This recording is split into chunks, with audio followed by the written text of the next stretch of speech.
తెలంగాణ రాజకీయానికి నాకు గ్యాప్ వచ్చింది. తెలంగాణ రాజకీయం మిస్ అయ్యని చెప్పేసి ఫైర్ కూడా మిస్ కాలేదు. అదే ఫైర్తో మేము ముందుకు వచ్చినా. బీర్ల ఐలా గారు అని ఇంట్రడ్యూస్ చేయమంటారా, లేకపోతే జానారెడ్డి గారా, ఉత్తమ, లేకపోతే కోమటిరెడ్డి గారి మనిషి అనంటే కాంగ్రెస్ పార్టీ మనిషి, కాంగ్రెస్ కార్యకర్త.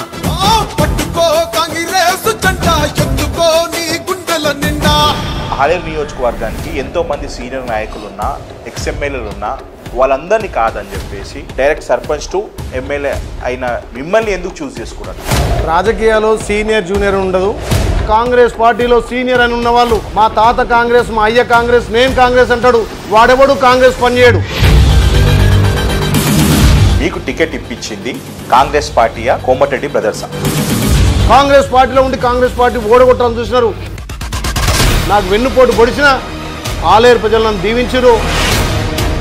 మీరు ఓటు అడిగేటప్పుడు మీరు గెలిపియండి, ఏ పార్టీ అధికారంలోకి వస్తే ఆ పార్టీలోకి వెళ్ళిపోతాం మీరు అన్నారంట. మీ గుండె మీద చేసుకొని చెప్పండి అన్న. ఓట్ల వరకే రాజకీయాలు, ఓట్ల వరకే పార్టీలు. మీరు కాంగ్రెస్ వేవ్లో గెలిచిర్రా, లేకపోతే బీర్ల ఐలే కాబట్టి ఆలేరులో గెలిచిర్రా? కేవలం బీర్ల ఐలే వల్ల గెలిచిరని చెప్పేసి మీరు బయట అన్నారంట కదన్న. మీ అపోనెంట్ పార్టీ ఏదైతే గొంగిడి సునీత గారు ఓడిపోవడం మీకు చాలా బాధ అనిపిస్తలేదన్న?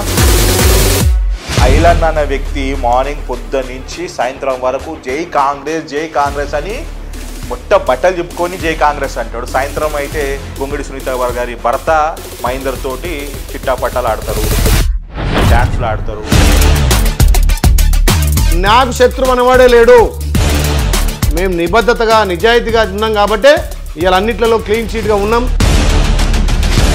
మీ మీద ప్రశ్నించడం ఏదో ఆర్టికల్ రాస్తే తనకు మీ విశ్వరూపం నాకు కూర్చోబెడితే ఇంటికి వచ్చి బజ్జీలు వలగొడతా అనుకుంటున్నావు, ఫాల్తుగా ఇంటికి వచ్చి తంతా అనుకుంటున్నావు. ఏమనుకుంటున్నావు? నేను ఏమనుకుంటున్నావు? సాలే కమిషన్ లుచ్చే. ఐలేని ఒక్క రూపంలో చూసిరు, కానీ ఐలే కోపం వస్తే ఇంకో రూపం ఉంటుంది. నేను కెమెరాలు బంద్ చేసి వెళ్ళటంలో కూడా చెప్పుకుంటా.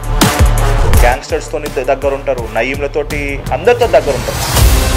5 కోట్లు ఇవ్వాలని డిమాండ్ చేశాడు. వాడు నాకు దమ్కా కాదు, నేను వాళ్ళకి దమ్కా ఇచ్చిన. ఇప్పుడు ప్రజలు నమ్ముకున్న వాళ్ళం రౌడీలనో, నయీంలనో, గ్యాంగ్లో నమ్ముకొని పోం కదా. 2 years ఆఫ్ కరోనా చాలా మంది కష్టకాలం తెచ్చిపెడితే మీకు మాత్రం అదృష్టం తెచ్చిపెట్టిందండి. ప్రజలకి అంబులెన్స్లు ఇచ్చినాడు. మీ ఎమ్మెల్యే గారు, ఎక్స్ఎమ్మెల్యే గారు చేయని పనులని వాళ్ళ ఇంట్లో కూర్చుంటే మీరు పబ్లిక్లో తిరిగిరండి. ఆ కుటుంబం దగ్గరికి వెళ్ళి నేనున్నా అని చెప్పి భరోసా ఇచ్చాం చూడు, చాలా ప్రాణాలు నిలబడ్డాయి. ఉన్న రోజే మనది, ప్రజలకు సేవ చేసే రోజే మనది. ఏమే 10 రోజులు ఉంటుంది, 5 సంవత్సరాలు వాళ్ళు అవకాశం ఇచ్చిర్రు. ప్రజలకు అందుబాటులో ఉంటే మళ్ళీ ఒకసారి అవకాశం ఇస్తారు, లేకపోతే మొన్న వాళ్ళు పోయినట్టే మళ్ళీ ఇంకొని పంపిస్తారు. అందుకే కదా మీకు నాకు తెలిసి ఇప్పుడు యాదవ్ సామాజిక వర్గ కోటాలో మీకు మంత్రి పదవి కూడా వచ్చే ఛాన్స్ ఉంది అనుకుంటాను. నవ్వుతుర్రు. మీరు ఎమ్మెల్యే అయిన తర్వాత, విప్ అయిన తర్వాత గవర్నమెంట్ ఇచ్చిన వెహికల్ యూజ్ చేయకుండా మీ ఓన్ వెహికల్ ఎస్కాట్ కూడా యూజ్ చేయాలనుకుంటా మీరు. ఈ ఎస్కాట్లు, గన్మెన్లు, ప్రభుత్వ వెహికల్స్, హారన్స్ ఇవన్నీ నాకు నచ్చవు. నన్ను ఈ రోజు వరకు ఎవరు ఎమ్మెల్యే అని పిలిచిన వ్యక్తి నేను చూడలేదు. మా ఓడు, మా బిడ్డ, మా కొడుకు. అధికారం ఉన్న అట్నే ఉండాలి, అధికారం లేకున్నా అట్నే ఉండాలి.